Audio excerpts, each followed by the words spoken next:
welcome back to the channel. I'm Sean Dwayne. My buddy here is Nick. He's the camera guy, so we're only two-man crew, so that's how we're gonna roll. So what we've got going on today is just an update video for you. We've done quite a bit since the last video. We have no real progress on the retaining wall. We ran into a bit of a snag when it came to the designer we were working with, and someday maybe I'll get into that, but we're on to plan C now on the retaining wall. So hopefully we get some good answers and we can get a real project going on that. But winter has hit us now, and so chances are we won't be able to get to it till the spring, so we'll see how that goes. But for today, let's walk through Franklin. We have now deemed her Frankie. That's what I've been calling her. So we've done quite a bit. Right now we're standing in the master bedroom, or what will be. Nick is in the kind of the walk-in closet area, and I'm in the main bedroom space. Behind me, you'll see a bunch of plywood is kind of tacked onto the walls. That's because we are opening this wall up to add a bunch of windows. And once we have, windows in, or they're open, or whatever next video we do, we might be able to show you that a little bit better. But for now, we're just gonna leave it closed. Today we have a high wind advisory and heavy rains coming, so I want to keep it boarded up as much as possible as we're continuing to keep working. So let's just keep walking through. So over here, another window, and this would be a closed wall.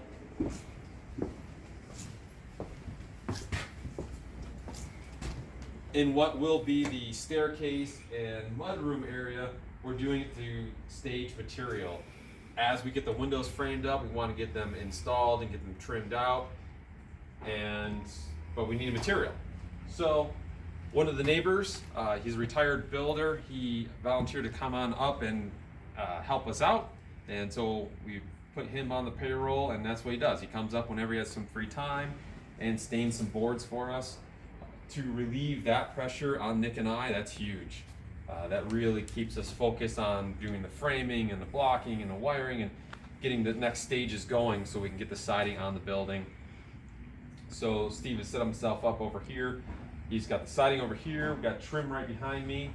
We're using a product called Ready Seal. I'm a big fan of it. It works really well, and you just can't mess it up. And the end result is always really beautiful. So Steve has a pile of rough cut siding over there, and he'd be working on that. We've already stained all the trim work that we have ordered at this point, working with the local millworks that will keep providing for us as we need it, but obviously space is limited, so we have to kind of juggle that as well. So let's go take a look in the outside of the wall. Oh yeah, so I'm an advocate for reduce, reuse, recycle, as we mentioned in the other video. So what I do is I advocate or designate different areas of the house for recycling. So the front room over there, we have a pile of aluminum going. In the space next to it, which is the Jack and Jill bathroom, that we started to keep a whole bunch of cardboard in that. And as we build more materials up that we're trying to recycle, we'll just designate another space for it. Right now we're kind of standing in what will be the kitchen. We have a bunch of raw material kind of staged here that we've pulled off other jobs, and they're cut-offs and whatever that we might be able to use on this job.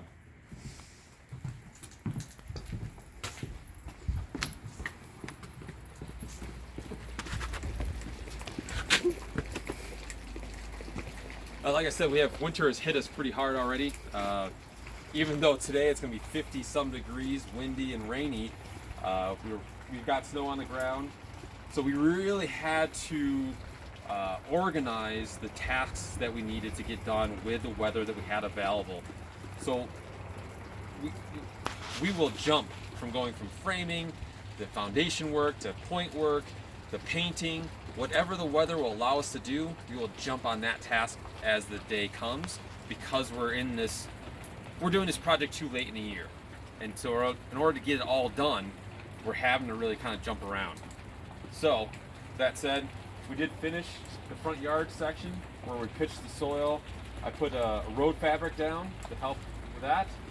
Nick finished doing all the concrete work on the face of the building. And then I came in, did all the point work into this concrete section. So that's all finished. The water can't get in there. As you can see, the water comes right off that roof, hits the concrete, splashes back. And before, there's a lot of gaps all through there and a big gap running right through here. We were able to get all that sealed up. I checked it this morning and she's not leaking to the inside at all. We are collecting rainwater or runoff so we can do some more point work today when the weather warms up.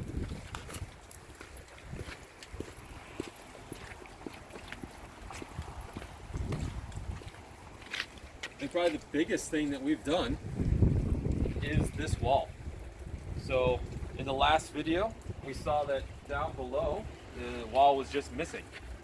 And so we completely reframed that. We had to reframe it from the far corner all the way up to where the last major footing was. And then rebuilt this whole room. Everything just got pulled out. We have a full floor system in there now. We have a full exterior wall. And now this wall is fully supported. And this building had a wicked bow in the exterior of the wall. I'm guessing that has to do with the way the foundation was laid after the fact, after the building was built. They didn't plumb it all the way down. So we were able to reframe it in a manner that kept the wall more in plane with itself. It does still have a bit of a bow in it, but she's not nearly what she was before. I mean, it was about 6 inches out before, and we're within about an inch and a half now. And right, we removed that walk-in door there, and we've installed the new to us door farther down, and we pulled this entire wall apart. This whole thing is completely new frame with mostly used material. And obviously the zip system we put on the outside. Now I know I'm going to get questions about why do I have Tyvek down below, zip above. The plan was to Tyvek the whole house. But when I sent Nick to the lumber yard to go get us some lumber, I told him to get OSB for the top. The OSB that the lumber yard had in inventory was more expensive than the zip panels. And the zip panels way outperform and are more consistent in their dimensions and easier to work with than the OSB. So yeah, we jumped right on that, got the zip instead of the OSB. So little tip for you guys, always check your pricing. And because if you make the assumptions, you know how that works. So especially during these weird times with COVID and you know market pricing versus the sale price on the floor, really take a look at that because you could save a little bit of money here and there.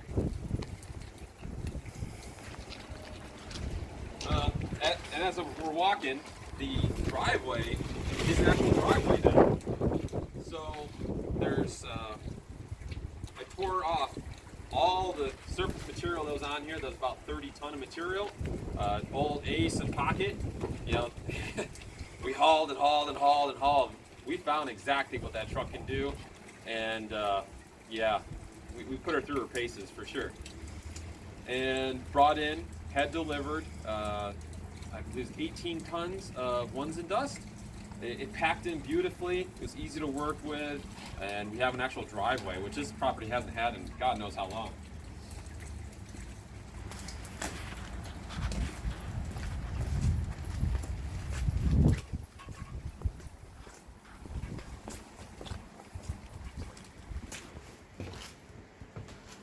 Alright, so this is the inside of the wall that we saw from the outside.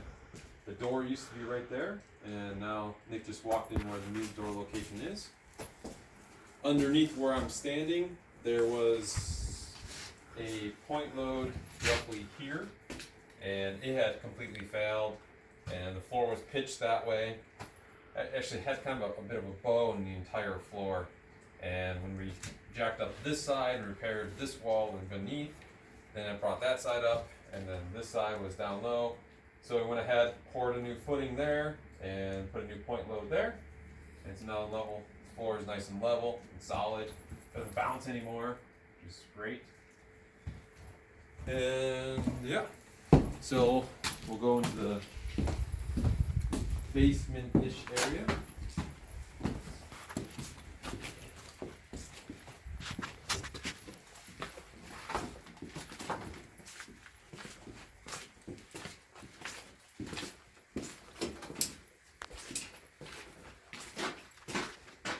So I mentioned earlier that today is going to be 50-some degrees.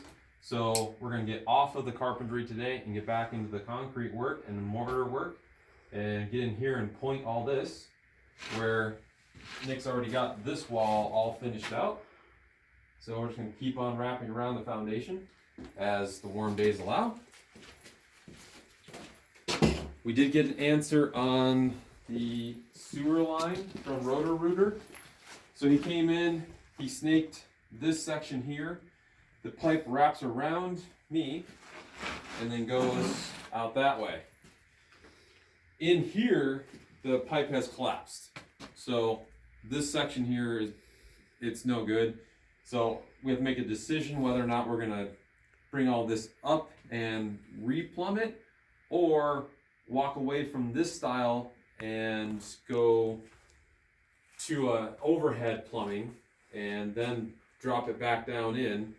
We'll see underneath the house where we can get access to that plumbing again, which is where Roto-Rooter put his camera back in and snaked it, and it's a clear shot as far as his camera will go. So that's great news. We don't have to dig up the driveway again and do that. So I think that's really the route we're going to take, because this system was all set up the way it was because there was 4 apartments. So there were 4 different bathrooms and a much higher load on the house and a load on the plumbing. And we're not going to go nearly that big for this property anymore. So we'll take care of that.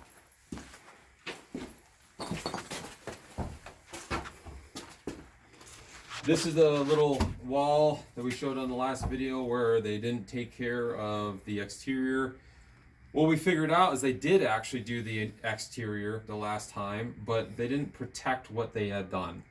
So even the pressure treated lumber that they put on the exterior of this wall had rotted out. We've already rebuilt this wall. We put in proper sisters and proper full-size repairs, where before they just cut the bottoms off and then put in another 2x and connected it in, but they didn't put anything underneath the load of the plate itself. So we went ahead and did the proper thing, repaired it. We also replaced this entire stud. There had to be a lot of shimming to get the one single plane again, and Nick did a great job and accomplished that.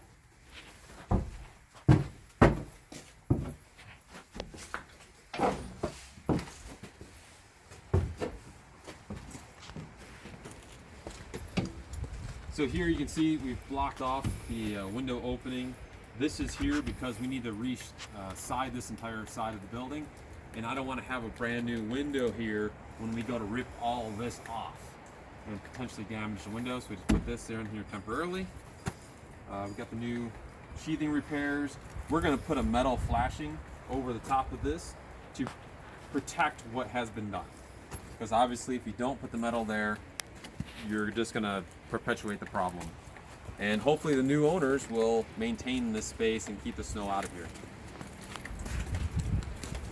All right, so back here, we haven't done much on the exterior of the building.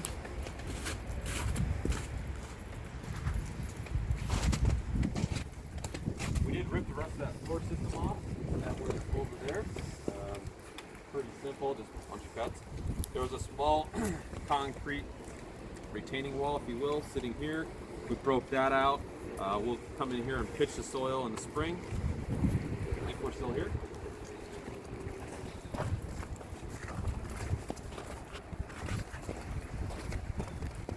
And then come on inside, I'll show you what we did under here.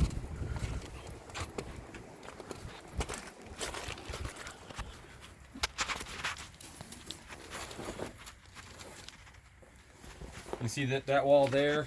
We fully rebuilt the wall and replaced everything there. We had to rebuild this knee wall here and put this load transfer in here. Because what's going to happen above this space is the basement area that you just walked through.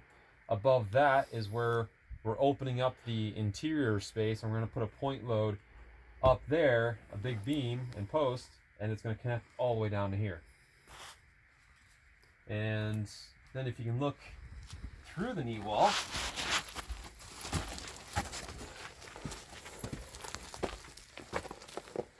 this is the little point load that we were talking about earlier, where we had to put a new footing in and a new post in. There's that. We are putting in the vapor barrier as we work our way through the foundation. And yeah, so we're just going to continue to do that as we keep going. This wall here is completely rebuilt and new.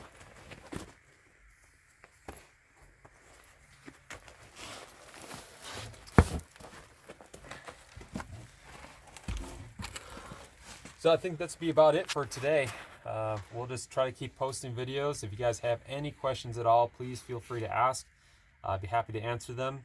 Or if there's something else you'd like to see on this project, please put a comment below, hit the like, subscribe, and we'll see you next time.